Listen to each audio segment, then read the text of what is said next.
নমস্কার। গত পর্বে আমরা আলোচনা করেছিলাম যে মহাভারত নিজেকে ইতিহাস বলে একটা পরম্পরার অন্তর্গত গ্রন্থ বলে মনে করে। এই ইতিহাস শব্দটার সংস্কৃতে মানে কি, আমরা যাকে আজকে হিস্ট্রি বলি তার সঙ্গে ইতিহাসের সম্পর্ক কি, আবার পার্থক্যই বা কোথায়। এবং সেখানে আমরা দেখেছিলাম যে সংস্কৃত ভাষায় ইতিহাস বলতে যে পরম্পরাকে বোঝাতো তার জন্ম পরবর্তী বৈদিক যুগে। পরবর্তী বৈদিক যুগ মানে যখন ঋগ্বেদের সংহিতা বাদ দিয়ে বাকি বৈদিক সাহিত্যগুলো, সাম, যজু, অথর্ববেদের সংহিতা এবং তারপরে বিভিন্ন ব্রাহ্মণ, আরণ্যক, উপনিষদ রচিত হয়েছে, মোটামুটিভাবে 1000 থেকে 600 খ্রিস্টপূর্বাব্দের মধ্যের সময়কাল। এই সময় থেকে ইতিহাস বলে একটি মৌখিক পরম্পরার সৃষ্টি হয়। সুত, মাগধ, কুশীলব প্রভৃতি চারণ কবিরা এই পরম্পরার স্রষ্টা ছিলেন এবং এই পরম্পরা অতীতের বিবরণ দিত, কিন্তু তার প্রথাগত সংজ্ঞা ছিল যে অতীতের বিবরণ তারা দেবেন মূলত উপদেশ দেওয়ার জন্য। অর্থাৎ হিস্ট্রি যেমন তথ্য প্রমাণের ভিত্তিতে, উপাদানের ভিত্তিতে অতীতের পুনর্নির্মাণ করে, ইতিহাস সেটা করে না। ইতিহাস যারা পরিবেশন করতেন, পারফর্ম করতেন, তারা পেশাদার পারফর্মার, তারা কিন্তু প্রত্যেকবার শ্রোতার ধরন অনুসারে এবং তারা কি উপদেশ দিতে চান সেই অনুসারে তাদের বিষয়বস্তুকে নিজেদের মধ্যে গড়ে পিটে নিতে পারতেন। সেখানে তথ্যনিষ্ঠ হওয়ার খুব বাধ্যবাধকতা থাকতো না। এই কারণে ইতিহাস হিস্ট্রি নয়, কিন্তু ইতিহাস অতীতের এক ধরনের পুনর্নির্মাণেরই পরম্পরা ছিল। তাই রমিলা থাপার যাকে হিস্টোরিক্যাল ট্র্যাডিশন বা ঐতিহাসিক পরম্পরা বলেছেন, তার মধ্যে ইতিহাস পড়ে। এখন মহাভারত যে নিজেকে একটা ইতিহাস টেক্সট বলে উল্লেখ করে সেটা পণ্ডিতরা গোড়ার থেকেই জানতেন এবং পণ্ডিতরা অনুমান করেছিলেন যে মহাভারত যে একটা বিশাল টেক্সট, সাধারণত মনে করা হয় 1 লক্ষ শ্লোক মহাভারতে আছে। তো এই বিশাল টেক্সটের মধ্যে তার গোড়ায় কোথাও একটা ঐতিহাসিক কাহিনী লুকিয়ে আছে, যার সঙ্গে নানা রকম জিনিস যোগ হয়ে এই বিপুল আকার এখন ধারণ করেছে। তো এই মহাভারতের মধ্যে কতটুকু ঐতিহাসিক তথ্য আছে সেটা কি খুঁজে বার করা সম্ভব? এই প্রশ্ন একটা সময় পণ্ডিতদের ভাবিয়েছে। প্রথম দিকে খ্রিস্টিয়ান লাসেন বলে একজন পণ্ডিত প্রথম এই পদ্ধতি শুরু করেন। পরে আরো অনেকেই চেষ্টা করেন যে মহাভারতের মধ্যে অনেকগুলো রচনার স্তর আছে, সেই স্তরগুলোকে আলাদা করতে হবে, মূল স্তরে আমাদের পৌঁছতে হবে এবং মূল স্তরটা নিশ্চয়ই একটা ঐতিহাসিক ঘটনার বিবরণ। এই যে পদ্ধতি, এর নাম ছিল অ্যানালিটিক্যাল মেথড। একে আমরা বলি অ্যানালিটিক্যাল মেথড বা বিশ্লেষণাত্মক পদ্ধতি। মুশকিল হলো এই পদ্ধতিতে যে পণ্ডিতরা মহাভারতের স্তর বিন্যাস করার চেষ্টা করেছেন, খ্রিস্টিয়ান লাসেন হোক বা ওয়াশবার্ন হপকিন্স হন বা যেই হন না কেন, তারা প্রত্যেকেই মূল মহাভারত বলে ঠিক কোন জিনিসটাকে, কোন শ্লোকগুলোকে বলা যাবে এই নিয়ে কোনো ঐকমত্যে পৌঁছতে পারেননি। একজন এক এক রকম বলেছেন, কারোর সঙ্গে কারোর মত মেলে না। বোঝা যায় শেষ পর্যন্ত জিনিসটা প্রত্যেকের ব্যক্তিগত মতামত হয়ে দাঁড়ায়।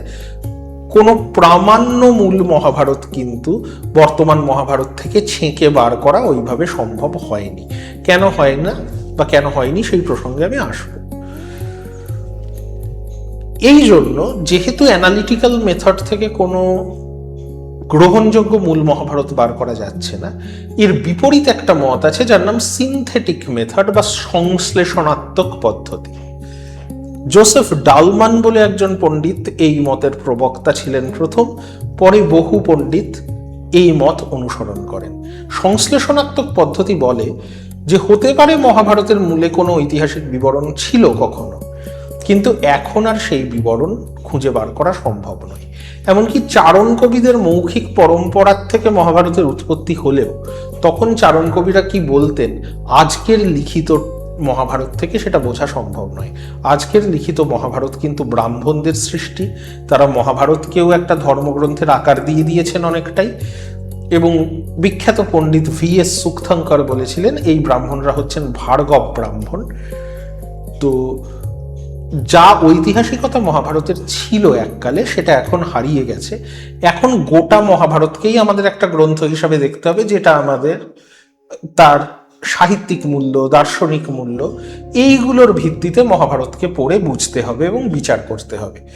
এটা এই সিনথেটিক মেথডের অনুসরণকারীদের মত। তারা বলেন যে এককালে মহাভারতের ঐতিহাসিকতা থেকে থাকতেও পারে, নাও পারে, কিন্তু আজকে সেটাকে উদ্ধার করা সম্ভব নয়।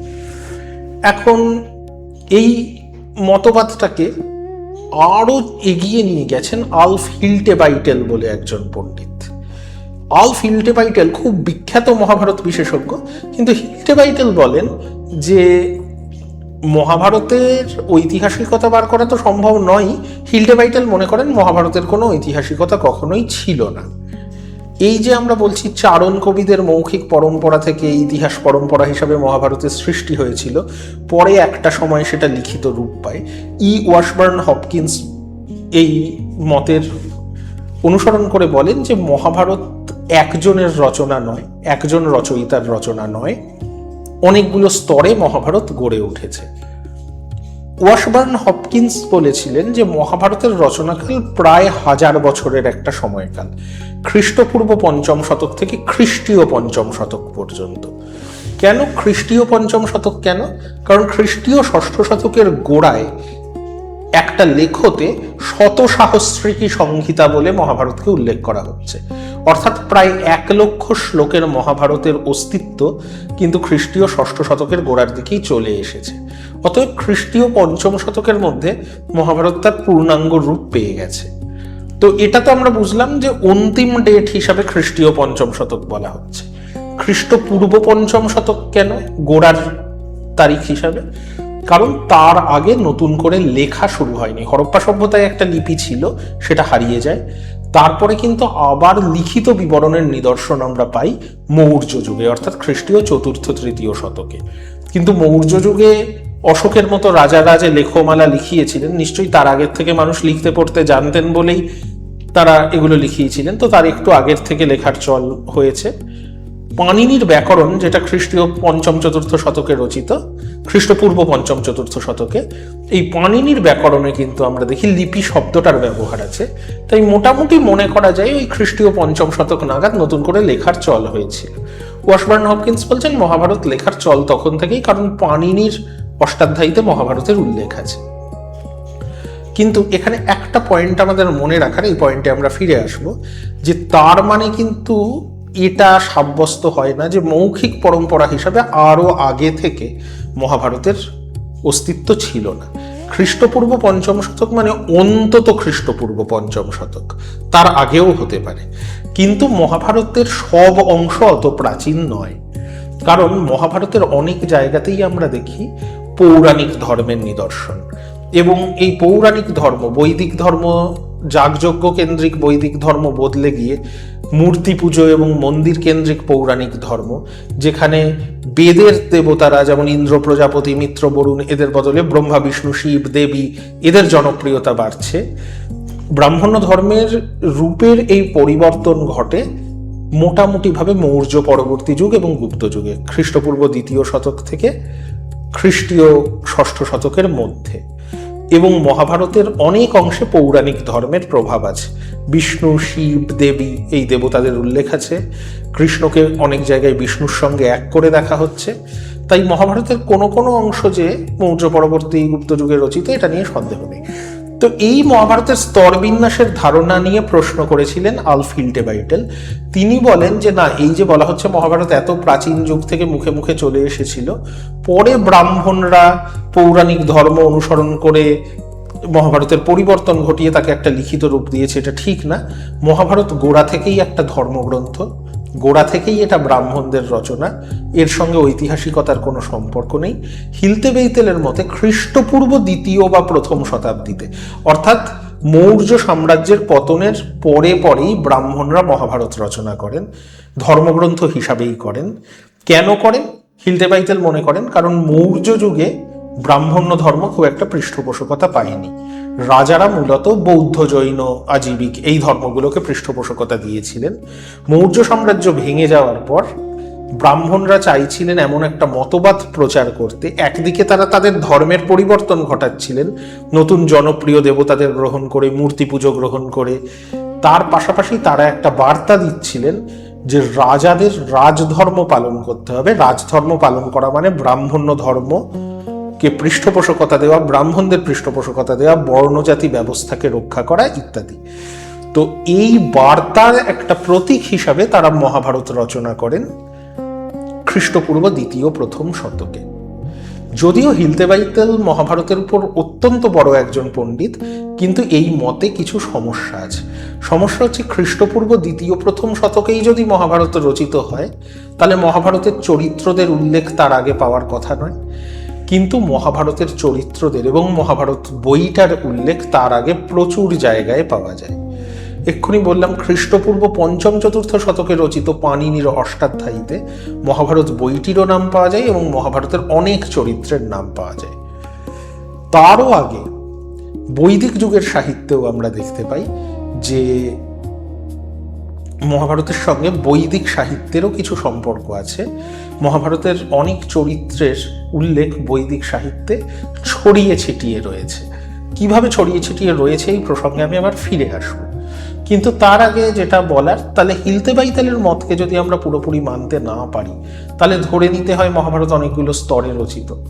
এর বাইরেও কিছু মত আছে, যেমন জর্জ দুমেজিল এবং স্টিগ ভিকান্ডার বলে দুজন পণ্ডিত, তারা মনে করতেন যে সংস্কৃত যেহেতু ইন্দো ইউরোপীয় ভাষা পরিবারের অন্তর্গত একটা ভাষা, ইন্দো ইউরোপীয় সমাজের কিছু ছাপ, কিছু কিংবদন্তিতে যেখানে যেখানে ইন্দো ইউরোপীয় ভাষাগোষ্ঠী গেছে, শুধু ভারতে নয়, ভারতে, ইরানে, গ্রিসে, রোমে, সব জায়গায় তাদের কিংবদন্তির মধ্যে ইন্দো ইউরোপীয় সমাজের কিছু ছাপ রয়ে গেছে।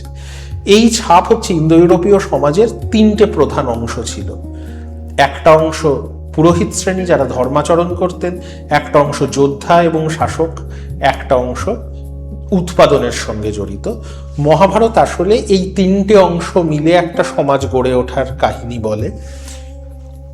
তাই পঞ্চপাণ্ডব যারা মহাভারতের নায়ক, তাদেরকে বিভিন্ন দেবতাদের সন্তান বলা হয়, যে দেবতারা সম্মিলিতভাবে এই তিনটে অংশের প্রতিনিধি।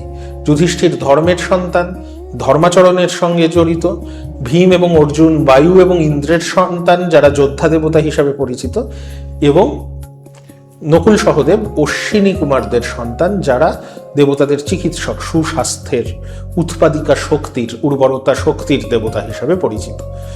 কিন্তু শুধু এইটুকু প্রতীকের জন্য মহাভারতের মতো এত বড় একটা গ্রন্থ কেন লিখতে হবে, এর কোনো স্পষ্ট উত্তর এই ব্যাখ্যার মধ্যে নেই।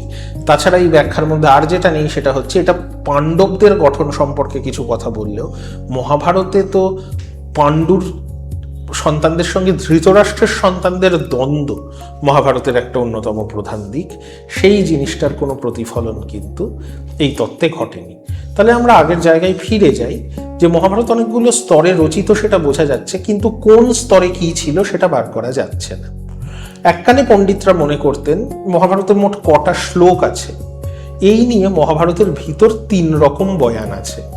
এক জায়গায় নাকি বলা হয়েছে অষ্টৌ শ্লোক সহস্রাণী অষ্টৌ শ্লোক শতানিচ, অর্থাৎ 8800 শ্লোক। এক জায়গায় নাকি বলা হয়েছে চতুর্বিংশতি সাহস্রিং চক্রে ভারত সংহিতাম, অর্থাৎ 24,000 শ্লোক আছে। এক জায়গায় নাকি বলা হয়েছে 1 লক্ষ শ্লোক আছে। এখন আমরা জানি মহাভারতের কোথাও বলা নেই মহাভারতে 8800 শ্লোক ছিল। আগে পণ্ডিতরা মনে করতেন এই 3টে স্তর, এবং মহাভারত বইটারও 3 রকম নাম মহাভারতের ভিতর পাওয়া যায়।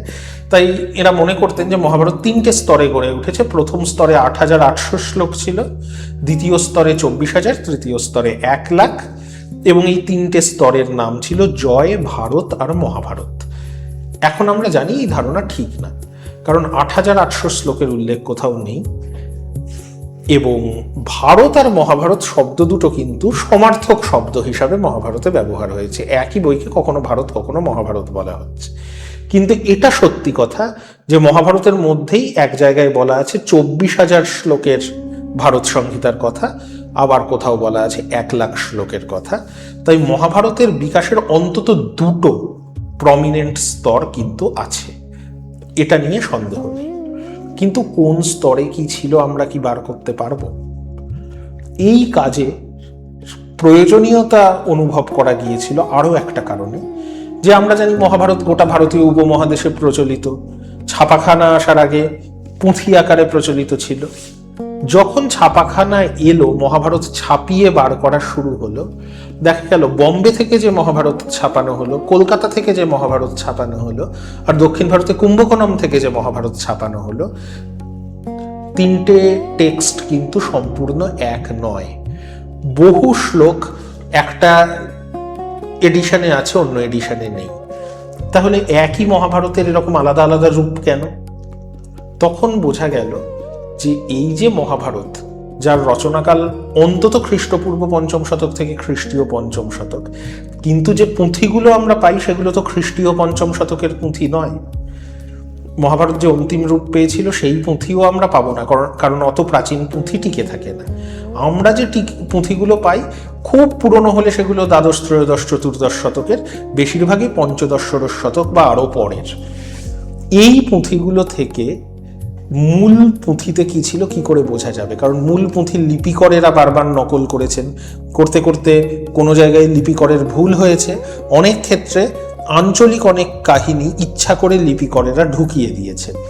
এইগুলোকে বলা যেতে পারে প্রক্ষিপ্ত অংশ। তো এই প্রক্ষিপ্ত অংশ ঢুকে ঢুকে দেখা গেছে এক একটা অঞ্চলে প্রচলিত মহাভারতের পুঁথির আকার এবং বিষয়বস্তু কিন্তু এক এক রকমের। তাহলে মূল মহাভারতে কি ছিল কি করে জানা যাবে? সাহিত্যের বা পুঁথির চর্চা যারা করেন, একটা বিশেষ পদ্ধতি আছে যাতে এইরকম বিভিন্ন পুঁথি থেকে মূল পুঁথিতে পৌঁছানো যায়, তাকে বলে টেক্সট ক্রিটিসিজম। টেক্সট ক্রিটিসিজম করে যে পুঁথি মূল রূপ তৈরি হয় তাকে বলে ক্রিটিক্যাল এডিশন।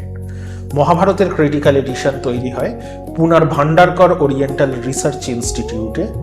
এবং মহাভারতের যেহেতু এত বড় টেক্সট এবং অজস্র পুঁথি ছড়িয়ে আছে, হাতে গোটা মহাভারত লেখা প্রায় অসম্ভব কাজ, এত বড় টেক্সট, তাই বেশিরভাগ পুঁথি হচ্ছে এক একটা পর্বের। তাই প্রত্যেকটা পর্বের শয়ে শয়ে পুঁথি দেখে, তার প্রত্যেকটা শ্লোক দেখে তুলনা করে ক্রিটিক্যাল এডিশন তৈরি করা খুব কঠিন কাজ। VS সুক্থঙ্করের নেতৃত্বে এই কাজ শুরু হয়। 1919 সালে। আদি পর্ব বা প্রথম এডিশন ছাপা হয় 1933 সালে। শেষ এডিশন ছাপা হয় 1966 সালে, শেষ খণ্ডটা। অর্থাৎ 19 খণ্ডের এই ক্রিটিক্যাল এডিশন তৈরি হতে প্রায় 47 বছর লেগেছে। কিন্তু অবশেষে আমরা এখন ক্রিটিক্যাল এডিশন পেয়েছি পুনার ভান্ডারকর ওরিয়েন্টাল রিসার্চ ইনস্টিটিউট থেকে, যেটা মহাভারতের মান্য পাঠ।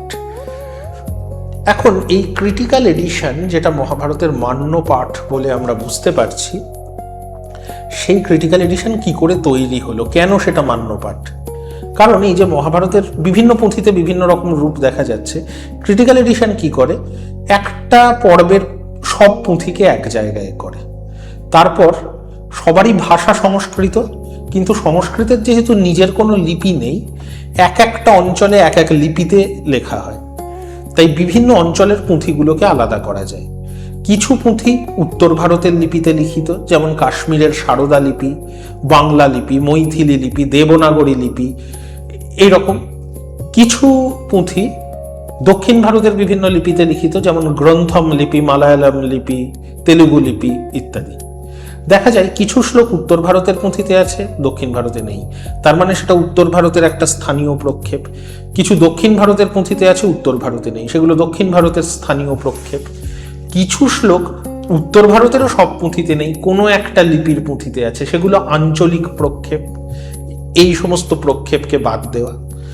যে শ্লোকগুলো সব জায়গার পুঁথিতেই আছে সেগুলো থাকবে, যেগুলো উত্তরের কিছু পুঁথি এবং দক্ষিণের কিছু পুঁথিতে আছে সেগুলোকে আবার প্রতিতুলনা করতে হবে কোন লিপির পুঁথিতে আছে কোন লিপির পুঁথিতে নেই। যেমন উত্তর ভারতের পুঁথিগুলোর মধ্যে মহাভারতের প্রাচীনতম রূপ সংরক্ষিত আছে কাশ্মীরের সারদা লিপির পুঁথিতে। দক্ষিণ ভারতের পুঁথিগুলোর মধ্যে প্রাচীনতম রূপ সংরক্ষিত আছে মালায়ালাম লিপির পুঁথিতে। তাহলে যদি সারদা এবং মালায়ালাম উভয় লিপিতেই কোনো শ্লোক থাকে সেটা থাকবে। এইরকম একটা জটিল পদ্ধতিতে মহাভারতের ক্রিটিক্যাল এডিশন তৈরি হয় এবং অনেক প্রক্ষেপকে চিহ্নিত করে বাদ দেওয়া যায়, যার মধ্যে মহাভারতের অনেক বিখ্যাত জায়গা আছে। যেমন ব্যাস বলছেন গণেশ মহাভারত লিখছেন, এই নিদর্শন কিন্তু আসলে একটা আঞ্চলিক প্রক্ষেপ। বেশিরভাগ মহাভারতের পুঁথিতে এটা নেই। দ্রৌপদীর বস্ত্রহরণের সময় কৃষ্ণ দ্রৌপদীকে শাড়ি জুগিয়ে যাচ্ছেন, এর উল্লেখ কিন্তু মহাভারতের অধিকাংশ পুঁথিতে নেই। এটাও একটা আঞ্চলিক প্রক্ষেপ, তাই মূল মহাভারতের ক্রিটিক্যাল এডিশনের পাঠে এগুলো নেই। বা দ্রৌপদীর স্বয়ংবর সভায় দ্রৌপদী কর্ণকে বলছেন যে আমি সুতপুত্রকে বিবাহ করব না, এই জিনিসগুলো কিন্তু ক্রিটিক্যাল এডিশন প্রক্ষেপ বলে চিহ্নিত করেছে এবং বাদ দিয়েছে। মহাভারতের একটা মান্য পাঠ আমরা পেয়েছি, তার মানে কি আমরা মূল মহাভারত পেয়ে গেলাম? ক্রিটিক্যাল এডিশনের সম্পাদক সুক্তঙ্কর বলেছেন না, এই পুঁথি কিন্তু ক্রিটিক্যাল এডিশন কিন্তু মহাভারত যে বহু শতাব্দী ধরে তৈরি হয়েছে তার অন্তিম রূপের কাছাকাছি যাওয়ার চেষ্টা করে ক্রিটিক্যাল এডিশন। অর্থাৎ খ্রিস্টীয় 5ম শতক নাগাদ যে ফাইনাল লিখিত রূপ, সেইটার পুঁথির কাছাকাছি যাচ্ছে ক্রিটিক্যাল এডিশন, কারণ সেটা একটা লিখিত পুঁথি। লিখিত পুঁথিগুলোর তুলনা করে কখনো মৌখিক পরম্পরায় কি ছিল সেটা পাওয়া যাবে না। মৌখিক পরম্পরায় কিন্তু নানা রকম কাহিনী মহাভারত ফাইনাল লিখিত রূপ পাওয়ার আগেই মহাভারতে সংযোজিত হয়েছে, কোনোটা আগে রচিত কোনোটা পরে রচিত। ক্রিটিক্যাল এডিশন কিন্তু সেগুলোকে আলাদা করবে না। যেমন সুক্তঙ্কর উদাহরণ দিয়েছেন যে মহাভারতের মধ্যে কিছু পরস্পর বিরোধী কথা আছে। যেমন কোনো কোনো এক জায়গায় আছে যে পাণ্ডু মারা যাওয়ার পর পাণ্ডুর চিতায় পাণ্ডুর স্ত্রী মাদ্রী সহমরণে যান। আবার একটু পরে আমরা দেখছি যে কুন্তী যখন পাণ্ডুর সন্তানদের নিয়ে হস্তিনাপুরে ফিরে এলেন, বলা হচ্ছে পাণ্ডু এবং মাদ্রীর মৃতদেহ সঙ্গে করে নিয়ে আসা হয়েছে। যদি তাদের অলরেডি সৎকার হয়ে গিয়ে থাকে তাহলে মৃতদেহ নিয়ে আসা সম্ভব নয়। ক্রিটিক্যাল এডিশন কিন্তু কোনোটাকেই বাদ দেয়নি। এটা নিশ্চিতভাবে বলা যায় কোনো একটা মূল টেক্সটে ছিল, কোনোটা পরবর্তীকালে সংযোজিত হয়েছে। কিন্তু যেহেতু পুঁথিতে দুটোই পাওয়া যাচ্ছে বিপুল পরিমাণে, এই সংযোজন হয়েছে মহাভারত মৌখিক পরম্পরার স্তরে থাকার সময়। তাই সুক্তঙ্কর কিন্তু এর মধ্যে কোনোটাকে আগে পরে ভেবে বাদ দেবেন না। সেটা ঐতিহাসিক গবেষণার কাজ, সেটা টেক্সট ক্রিটিসিজমের কাজ নয়। ইতিহাসবিদ সহজেই বুঝতে পারবেন যে সতী প্রথা তুলনামূলকভাবে পরে এসছে। যেখানে মাদ্রীর সতী হওয়ার বিবরণ আছে সেইটা তুলনামূলকভাবে পরবর্তীকালের সংযোজন, আর যেখানে সেই বিবরণ নেই সেটা আগের। তাহলে ইতিহাসবিদ কিন্তু এই কাজ করতে পারেন, মহাভারতের স্তরগুলোকে আলাদা আলাদা করতে পারেন। কিভাবে করতে পারেন? রমিলা থাপার, রামশরণ শর্মা, কেভিন ম্যাকগ্রা এই গবেষকেরা সেটা দেখিয়েছেন। আমার নিজের কাজেও আমি এই পদ্ধতিই ব্যবহার করেছি। যে ইতিহাসের পদ্ধতি কি, ইতিহাস বলতে এখানে আমি হিস্ট্রির কথাই বলছি, যে বিভিন্ন ধরনের উপাদানের তুলনা করা। মহাভারত একটা দীর্ঘ সময় ধরে রচিত হয়েছে আমরা জানি, কিন্তু এই দীর্ঘ সময়ের তো অন্যান্য উপাদান আমাদের কাছে আছে। যেমন বৈদিক যুগের বৈদিক সাহিত্য আছে, মৌর্য যুগের বিভিন্ন উপাদান আছে, মৌর্য পরবর্তী যুগের বিভিন্ন উপাদান আছে, গুপ্ত যুগের বিভিন্ন উপাদান আছে। এই উপাদানগুলোর সঙ্গে তুলনা করে আমরা যদি দেখি মহাভারতের কোনো অংশে যে সামাজিক, রাজনৈতিক, অর্থনৈতিক তথ্যগুলো পাওয়া যাচ্ছে সেগুলো কোন যুগের সাথে খাপ খায়, তাহলেই যেটা বোঝা যাবে মহাভারত রচনার দুটো স্তরকে স্পষ্ট আলাদা করা যায়। থাপার এদের নাম দিয়েছেন ন্যারেটিভ সেকশন আর ডাইডাকটিক সেকশন। ন্যারেটিভ সেকশন অর্থাৎ মহাভারতের মূল আখ্যান, যে আখ্যানে থাপার দেখাচ্ছেন পরবর্তী বৈদিক যুগে যখন জনপদ গঠন হচ্ছে, যখন ক্ল্যান ব্যবস্থা, কৌম ব্যবস্থা, রাষ্ট্র পুরোপুরি গঠিত হয়নি, সেই সময়কার বিবরণ, যেটা মহাভারতের মূল আখ্যান, মহাভারতের মেন কাহিনী। এই কাহিনীতে কোথাও আমরা লেখার উল্লেখ পাবো না, লিপি তখনও আসেনি। এই কাহিনীতে কোথাও আমরা মুদ্রা ব্যবস্থার উল্লেখ পাবো না, এটা মুদ্রা পূর্ববর্তী একটা অবস্থা। সেই জন্যই না যুধিষ্ঠির যখন পাশা খেলছেন টাকা পয়সা বাজি রাখছেন না, কারণ মুদ্রা ব্যবস্থা তখনও আসেনি। সেই সময় এর কথা যখন রাষ্ট্র ব্যবস্থা পুরোপুরি গড়ে ওঠেনি। সেই জন্যই রাজাদের পরামর্শদাতা হিসাবে কোনো স্থায়ী প্রশাসন, মন্ত্রী, বেতনভোগ কর্মচারী এরা নেই।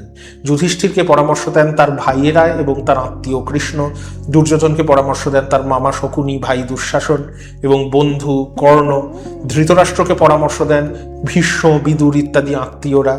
ব্যক্তিগত সম্পর্ক এবং রক্তের সম্পর্কের নিরিখে চলছে কৌম ব্যবস্থা, ক্ল্যান পলিটি। বংশানুক্রমিক রাজতন্ত্র এসেছে, কিন্তু পরিপূর্ণ রাষ্ট্র ব্যবস্থা, বেতনভোগ প্রশাসন, স্থায়ী সেনাবাহিনী ইত্যাদি সমেত তখনও আসেনি। এই পরিস্থিতিটা ছিল প্রথম যখন বৈদিক গোষ্ঠীগুলো, যারা ঋগ্বেদের সময় যাযাবর ছিল, পরবর্তী বৈদিক যুগে স্থায়ী বসতি করছে, সেই সময়ে এই বসতিগুলোকে বলা হতো জনপদ। রমিলা থাপার, রামশরণ শর্মা, কেভিন ম্যাকগ্রা বা আমার গবেষণা এগুলো দেখাচ্ছে যে 1000 থেকে 600 খ্রিস্টপূর্বাব্দের মধ্যে যে সময়কাল, যাকে পরবর্তী বৈদিক যুগ বলা হয়, সেই সময়ের সঙ্গে মহাভারতের মূল আখ্যানের প্রেক্ষিত মিলে যায়। অন্যদিকে মহাভারতে অনেক উপদেশাত্মক অংশ আছে, যেখানে কেউ কাউকে উপদেশ দিচ্ছেন, সেখানে বড় বড় গল্প আছে অথবা বড় বড় নীতি কথা আছে, যার সঙ্গে মহাভারতের মূল আখ্যানের কোনো সম্পর্ক নেই। সব থেকে বড় এরকম অংশ হচ্ছে মহাভারতের শান্তি পর্ব এবং অনুশাসন পর্ব, ভীষ্ম যেখানে যুধিষ্ঠিরকে উপদেশ দেন। এই গল্পগুলোর মজা হচ্ছে মহাভারত থেকে এগুলোকে সরিয়ে নিলেও গল্পগুলোর কোনো ক্ষতি হয় না, মহাভারতেরও কোনো ক্ষতি হয় না। যেমন নল দময়ন্তীর গল্প, সাবিত্রী সত্যবানের গল্প আলাদা গল্প হিসাবেও চলবে। আবার এই গল্পের আরেকটা গুরুত্বপূর্ণ দিক হচ্ছে মহাভারতের সঙ্গে এদের সম্পর্ক শুধু বক্তা আর শ্রোতার পরিচয়। শান্তি পর্ব, অনুশাসন পর্ব মহাভারতের অংশ, কারণ ভীষ্ম বলছেন, যুধিষ্ঠির শুনছেন। ভীষ্ম যুধিষ্ঠির নাম দুটো সরিয়ে নিলে অন্য দুটো নাম বসালে এই উপদেশ যে কেউ যে কাউকে দিতে পারেন। এইগুলো কিন্তু মহাভারতের মূল আখ্যানের অংশ নয়, এবং এই অংশগুলোই আমরা পরিপূর্ণ রাষ্ট্র ব্যবস্থার উল্লেখ পাই, লিপির উল্লেখ পাই, মুদ্রার উল্লেখ পাই এবং পৌরাণিক ধর্মবিশ্বাসের উল্লেখ পাই। এই অংশগুলোই কৃষ্ণ বিষ্ণুর অবতার, এবং মহাভারতের প্রধান চরিত্ররা সবাই কোনো না কোনো দেবতা বা অসুরের অবতার। এই অবতারবাদ যেটা পৌরাণিক ধর্মের সঙ্গে সঙ্গে এসছে, সেটাও এই অংশগুলোই আছে। তাই মহাভারতের যে পৃথক পৃথক স্তরবিন্যাস আছে, এ নিয়ে কোনো সন্দেহ নেই।